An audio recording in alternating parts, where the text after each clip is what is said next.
aumenta mi fe, Señor, aumenta mi fe, aumenta mi fe, Señor, aumenta mi fe, que nunca olvide tus promesas, que nunca olvide tus palabras, que Él lo crea, que no lo dude jamás. Saludos en este glorioso día y bendiciones a los hermanos y hermanas que me escuchan, que están sedientos de la palabra de Dios. Les envío un saludo a su hermano Américo Tejada, de la parroquia San Simón Stack San José, que está localizada en el Bronx y pertenece a la Arquidiócesis de Nueva York. Hoy estaremos estudiando el Evangelio según San Juan, capítulo 1, versículo 29. Pero antes vamos a comenzar con oración. Lo hacemos en el nombre del Padre, del Hijo y del Espíritu Santo. Señor, que todo lo que hagamos este día inicie con tu bendición y termine con tu ayuda. Que todo lo que digamos este día sea motivado por tu amor e inspirado por tu gracia. Que nuestras obras de este día reciban tu inspiración y perduren en tu paz. Todas estas cosas, Padre Celestial, te las pedimos en la luz y poderoso nombre de Hijo Jesús, que vive y reina en unión del Espíritu Santo, quien es Dios, por los siglos de los siglos. Amén. Agradeciendo la participación de la hermana Evelyn Morán y su ministerio de música. En el versículo 29 del Evangelio según San Juan, capítulo 1, se lee: al día siguiente, ve a Jesús venir hacia él, y dice: he aquí el Cordero de Dios, que quita el pecado del mundo. Hermanos, el relato, como ha llegado hasta nosotros, más que ofrecernos las palabras materialmente exactas de Juan el Bautista, nos brinda el testimonio del último redactor del Evangelio, que es el apóstol San Juan, el cual ha puesto en labios del precursor bautista la fe vigorosa de un cristianismo que, a la luz del Espíritu Santo, ha escrutado hondamente el misterio del Señor Jesús. No obstante, siempre ha habido y nunca faltarán también testigos de la estupidez y de la esclavitud que, en lugar de impulsar el progreso del hombre, lo hacen retroceder. Los falsos testigos se reconocen fácilmente. Son fanáticos y polémicos, violentos consigo mismos y con los demás.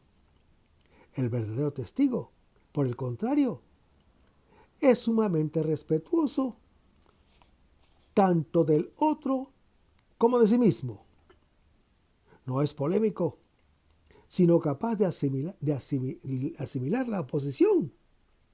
Es un mártir con la cualidad del Cordero de Dios, que se hace cargo del mal del mundo. Dice: al día siguiente.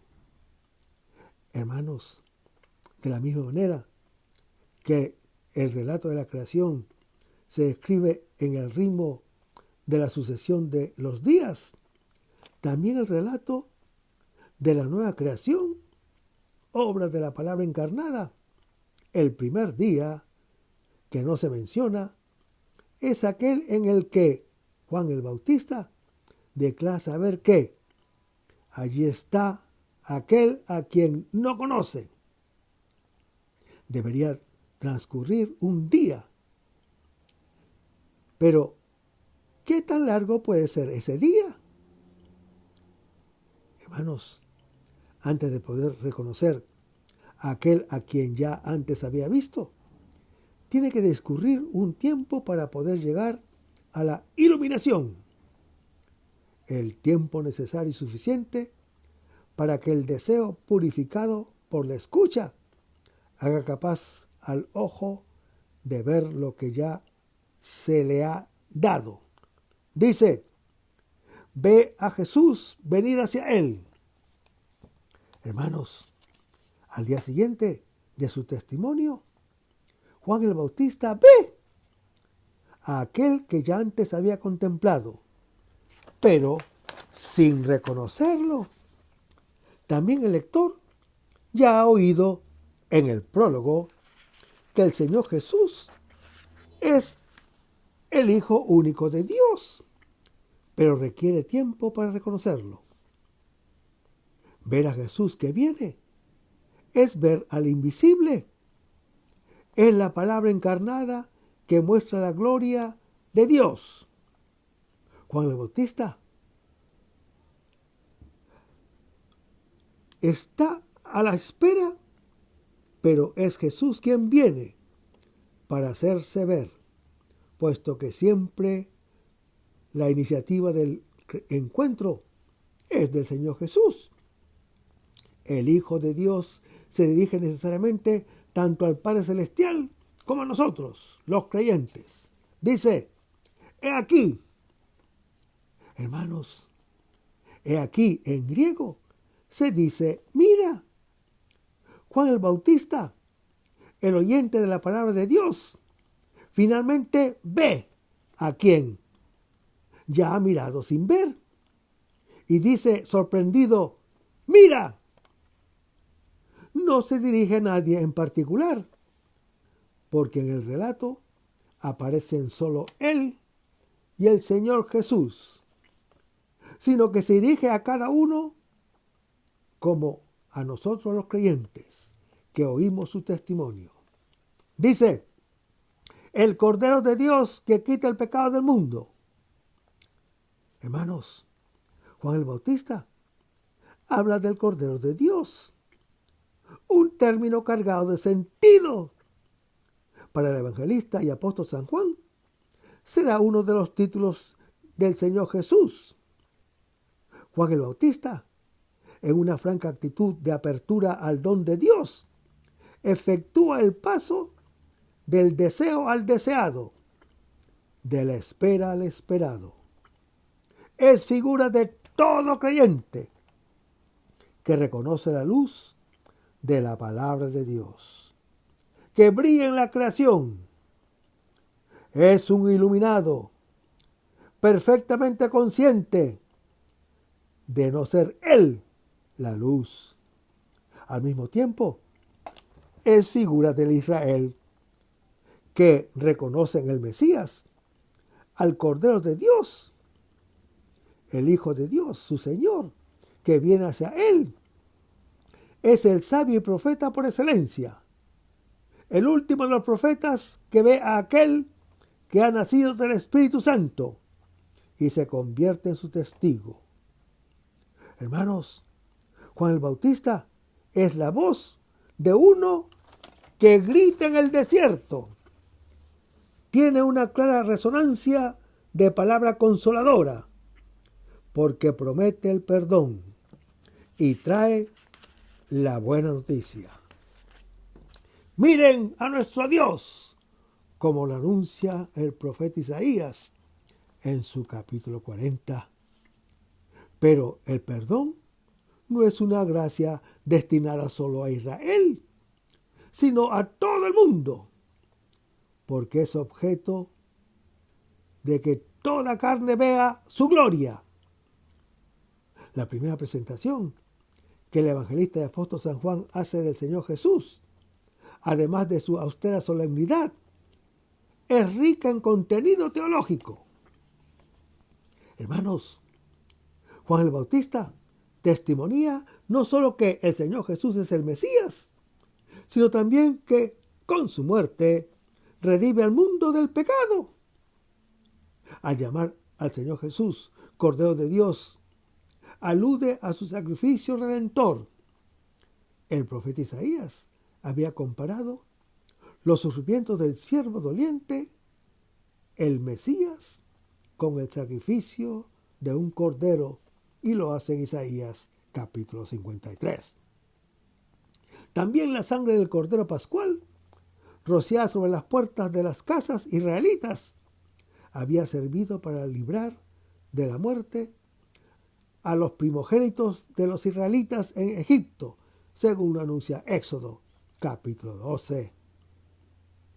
Hermanos, el Señor Jesús es el Cordero Pascual, según lo anuncia Apocalipsis capítulo 5, que por su muerte y resurrección recibe el dominio sobre los hombres y por lo tanto quita el pecado del mundo. Se habla de pecado, no de pecados. Se trata de la pecaminosidad, que es el no conocimiento de Dios, raíz de toda transgresión singular y concreta. El que quita el pecado no puede ser otro que Dios en persona, según lo anuncia Marcos capítulo 2. Hermanos, el Señor Jesús es llamado el Cordero. La palabra evoca al siervo de Yahvé, mudo como un cordero, llevado al matadero, como lo anuncia el profeta Isaías en su capítulo 53. En Apocalipsis 17, el Rey de Reyes, triunfador sobre todos los enemigos, es llamado el Cordero. Es también una alusión al Cordero Pascual, cuya sangre salvó a Israel, según lo anuncia el apóstol Pablo en su primera epístola a los Corintios, capítulo 5. Por otra parte, hermano que me escuchas, el Cordero era el animal elegido para el sacrificio cotidiano de expiación y de comunión que se celebraba en el templo de Jerusalén. Jesús, el nuevo templo, según lo anuncia Juan capítulo 2, será para todos reconciliación con el Padre Celestial y comunión con Él. Y entre nosotros los creyentes, en estas palabras de Juan el Bautista, resuena la misma teología de los otros evangelios sinópticos, según la cual el Señor Jesús en el bautismo es proclamado por el Padre Celestial como el Hijo y siervo que con su sacrificio salvará al mundo, según lo anuncia Marcos capítulo 1. Hermanos, el Señor Jesús es, ante todo, el Cordero de Dios, esto es, un enviado de lo alto. Viene de parte de Dios para realizar una misión que se le ha sido encomendada.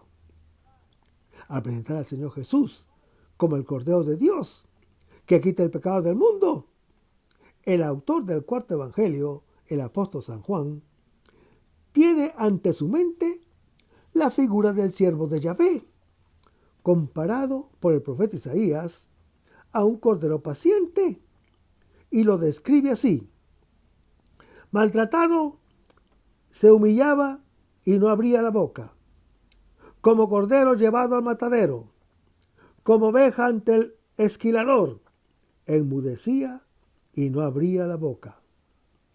Él cargó con el pecado de muchos e intercedió por los pecadores. Y esto lo puede leer en Isaías capítulo 53. Hermanos, el evangelista y apóstol San Juan aplica al Señor Jesús el texto profético, pero mediante dos retoques le imprime un sentido mucho más profundo. Jesús, el siervo y cordero de Dios, no solamente carga y toma sobre sí el pecado de muchos, sino que lo quita, lo destruye, lo hace desaparecer. Además, sustituyendo la frase el pecado de muchos por el pecado del mundo, el autor proclama el universalismo de la salvación obrada por el Señor Jesús. Él ha venido para hacer desaparecer el pecado de la humanidad en su amplitud total. Hermanos, a la luz de textos posteriores del mismo cuarto evangelio, se puede colegir que el autor está pensando también en el Cordero de la Pascua judía. Para el apóstol San Juan, Jesús ha sustituido al Cordero Pascual judío. En efecto, hermano que me escuchas, él nota que eran las 12 del día cuando Poncio Pilato entregó a Jesús para ser crucificado. Esto es, a la misma hora en que comenzaba en el templo de Jerusalén la inmolación de sus corderos de Pascua, según lo anuncia Juan capítulo 19. Y más adelante, cuando narra que a Jesús no le rompieron las piernas, observa que esto sucedió para que se cumpliera la Escritura. Y mira lo que dice la Escritura: no se le romperá ningún hueso. Es de saber que esta prescripción del Éxodo capítulo 12 se refería al Cordero Pascual. Hermanos, el Señor Jesús es, pues, como el Cordero de Pascua, un Cordero que proclama liberación, pero una liberación radical. La liberación de la esclavitud del pecado. De esta manera, desde el primer momento, el evangelista y apóstol San Juan insinúa la instauración de una Pascua nueva, con un Cordero Pascual nuevo, de cuya inmolación se beneficiará la humanidad entera. Una alianza se sella mediante la sangre de víctimas inmoladas. Así fue en el pacto de Dios con Noé, en Génesis capítulo 8. El pacto que hizo con Abraham, en Génesis capítulo 15. El pacto que hizo con el pueblo en el desierto de Sinaí, en Éxodo capítulo 24. Los profetas del Antiguo Testamento, al profundizar en la idea de la alianza del futuro, presienten un elemento nuevo y fundamental: el perdón de los pecados, según lo anuncia el profeta Jeremías en su capítulo 31 y el profeta Ezequiel en su capítulo 36. Pues bien, hermano que me escuchas, el Señor Jesús es ese Cordero de alianza, cuya sangre derramada traerá la purificación de los pecados del mundo entero, según lo anuncia 1 de Juan, capítulo 1, y comprará para Dios un pueblo de hombres de toda raza, de toda lengua, de todo pueblo y nación, un reino de sacerdotes que reinen sobre la tierra, según lo anuncia Apocalipsis capítulo 5. Vamos a terminar este segmento con oración y lo hacemos en el nombre del Padre, del Hijo y el Espíritu Santo. Señor Jesús, ayúdanos a conservar el fervor espiritual, la dulce y confortable alegría de evangelizar, incluso cuando hay que sembrar entre lágrimas, como Juan el Bautista, como lo hicieron los apóstoles Pedro y Pablo y los otros apóstoles, y también esa gran multitud de evangelizadores que se han sucedido a lo largo de la historia de la Iglesia Católica, con un ímpetu interior que nada ni nadie sea capaz de extinguir. Señor Jesús, que sea esta la mayor alegría de nuestras vidas entregadas al Evangelio. Y ojalá que el mundo actual pueda así recibir las buenas nuevas de tu Evangelio, porque tenemos la tarea de anunciar el reino de Dios y de implantar tu iglesia en este mundo que todavía no te conocen. Toda esta cosa, Padre Celestial, te la pedimos en el luz y poderoso nombre de tu Hijo Jesús, que vive y reina en unión del Espíritu Santo, quien es Dios, por los siglos de los siglos. Amén. Hasta el próximo segmento. Que el Señor nos bendiga.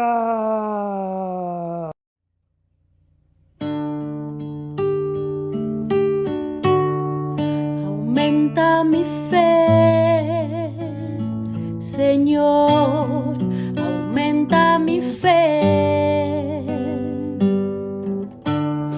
Aumenta mi fe, Señor, aumenta mi fe. que nunca olvide tus promesas, que nunca olvide tus palabras, que Él lo crea, que no lo dude jamás.